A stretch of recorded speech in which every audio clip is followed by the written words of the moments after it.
Comenzamos el tema 5 de las cosmovisiones y la filosofía de la naturaleza, que tiene que ver con la filosofía, con la visión que tenemos. Primero, ¿qué es lo que se espera que aprendamos en este tema o que seamos capaces de explicar las dos grandes cosmovisiones del universo, la de Aristóteles y el modelo de Newton, describir cuáles son las características esenciales del relativismo y la física cuántica contemporánea, ser capaz de utilizar términos con un sentido claro, ¿no?, como cosmovisión, determinismo, etc. También elaborar una síntesis comparando las diferentes características de cada una de las visiones del universo según la mentalidad de la época y según lo que se piensa en ese momento.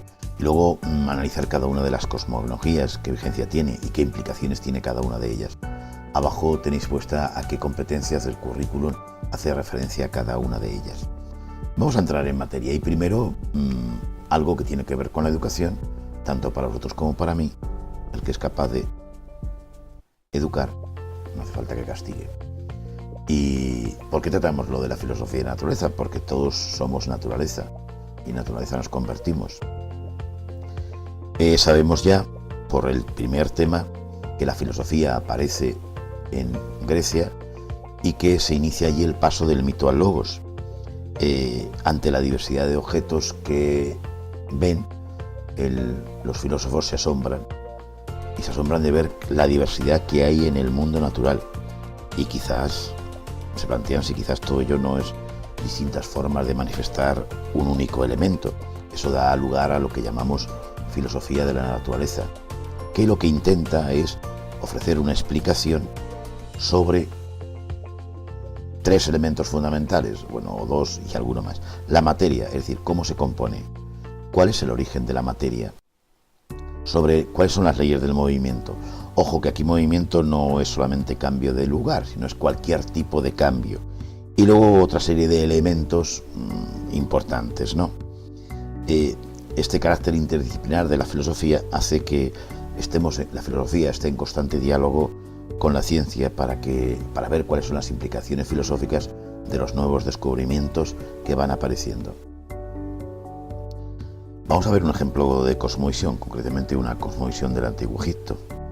El dios primordial, Atún el sol, engendró a Su el aire y a Tirnú la humedad, la lluvia. Estos a su vez engendraron a Nut el cielo y a Bet la tierra, quienes posteriormente engendraron los demás dioses.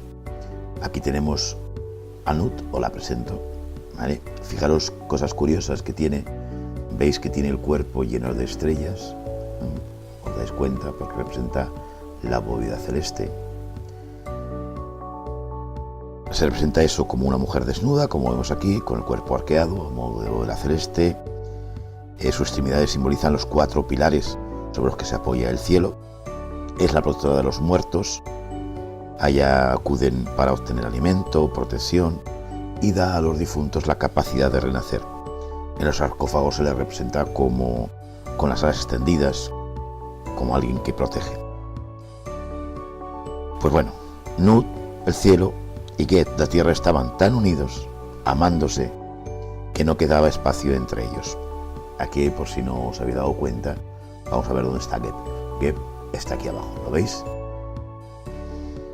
Esto tanto enfureció a su abuelo, Atún, el sol, que ordenó al hijo de este y padre de ellos dos, es decir, a Su, el aire, le dijo que lo separase. ¿Qué hizo este? Bueno, pues lo que aparece aquí en el dibujo. Aquí está Su. Lo que hizo es que se colocó sosteniendo la cabeza de Nut de forma que no pudieran tocarse el uno al otro. Pero problema, Nut había quedado ya embarazada. Atún, enfadado, le prohibió dar a luz en cualquiera de los 360 días que componen el año. Sin embargo, aquí veremos qué pasa. El dios Tot, dios de la sabiduría, también hijo de Atún, decide ayudar a Nut.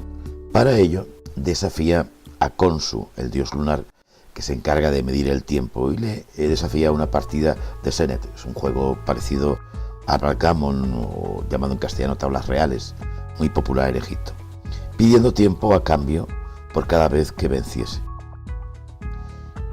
El dios dio tiempo y luz de luna por cada partida perdida, Khonsu, y este fue el origen de las fases lunares.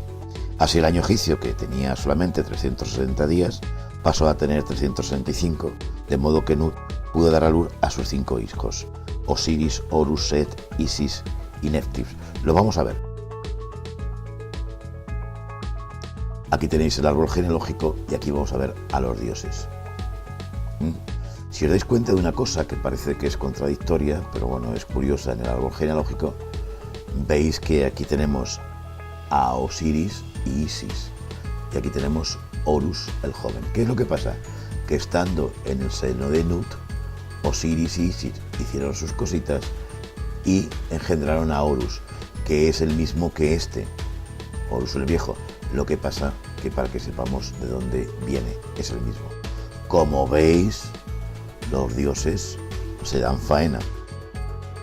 Esto es un ejemplo de una cosmovisión egipcia. Bien, vale, pero entonces, ¿qué es una cosmovisión? Vamos a estrujar un poco la cabeza. Viene de dos palabras, cosmo y visión. Cosmos hace referencia al griego, belleza, armonía, orden. Veis que cosmovisión sería el conjunto de ideas sobre el mundo que comparte un grupo humano, una cultura, etc.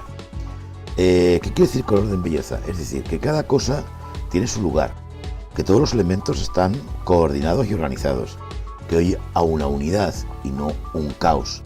De hecho, de la misma palabra cosmos viene cosmética, etc. Por tanto, la cosmovisión es una representación que se tiene del universo. Ojo, representación, no es la visión real, porque ya hacemos una representación en la que conocemos. Sería, por tanto, toda interpretación de la realidad que constituya una forma coherente, es decir, que tenga sentido, que sea también sistemática, que todos los elementos están relacionados. ¿De qué? De ver y de comprender el mundo. Por tanto, una cosmovisión sería un conjunto sistemático de creencias y concepciones que influyen en la manera de percibir la realidad de un grupo de personas. Y vamos a ver las primeras, son las cosmovisiones míticas. ¿Por qué aparecen? Aparecen porque el ser humano prehistórico se hace preguntas. ¿Cuál es el origen del universo? ¿Cuál es su fin? ¿Qué hago yo en la Tierra? Y la explicación mítica, ya lo vimos en el primer tema, intenta o hace que el ser humano haga inteligible, capaz de entender con la inteligencia lo que vive, porque es algo inhóspito, desconocido. Le ayuda a comprender los fenómenos naturales. Para que nos pongamos en su situación, voy a pedirte un ejemplo, voy a pedirte que realmente hagas un esfuerzo de imaginación. Imagínate que vives en una cueva, que por la noche la única iluminación que tienes es la de las estrellas y que dependes mucho de lo que hay a tu alrededor. ¿Cómo te sentirías?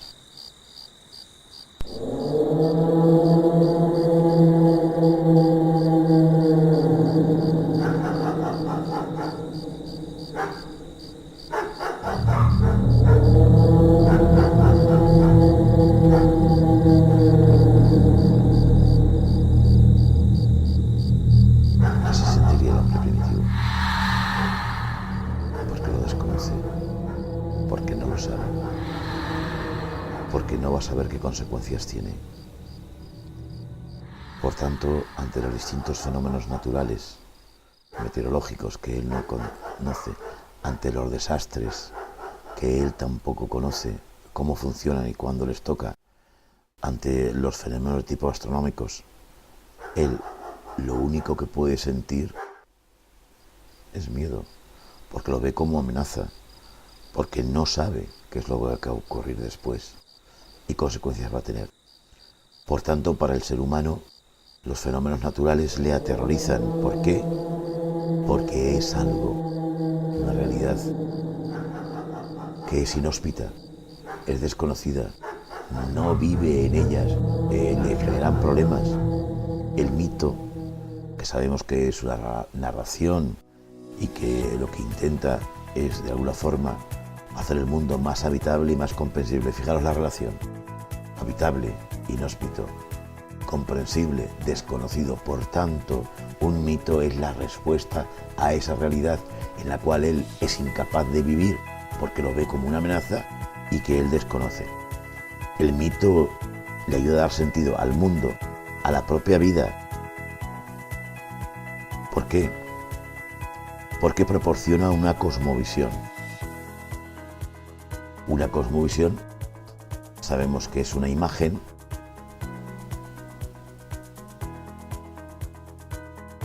de el mundo y también del origen de ese mundo, así como lugar que el ser humano ocupa en este mundo, es decir, qué sentido tiene su vida. La cosmovisión, por ser mítica, estamos hablando de ella, tiene una serie de características que ya sabemos por el tema primero. Es decir, es de naturaleza simbólico, todo lo que dice ahí detrás, todos unos elementos que no aparecen, y personifica los fenómenos naturales. Hay dioses superpoderosos, hay fuerzas, etc. La de la ciencia no es igual, os lo pongo en rosita. ¿Qué característica tiene? Es objetiva, por tanto, si es objetiva, no va a haber personajes fantásticos. Y no tiene nada de espiritual, precisamente, ni de simbólico. ¿Veis la relación? No tiene nada de espiritual simbólico y no, los fenómenos naturales no son personajes fantásticos. Es verdad que con la aparición del pensamiento científico surge una nueva forma de explicar el mundo y mucho más consistente que los relatos míticos. Por tanto, se da lugar a las cosmovisiones científicas sin recurrir a estos personajes fantásticos. Continuará. Con esto acabamos esta parte.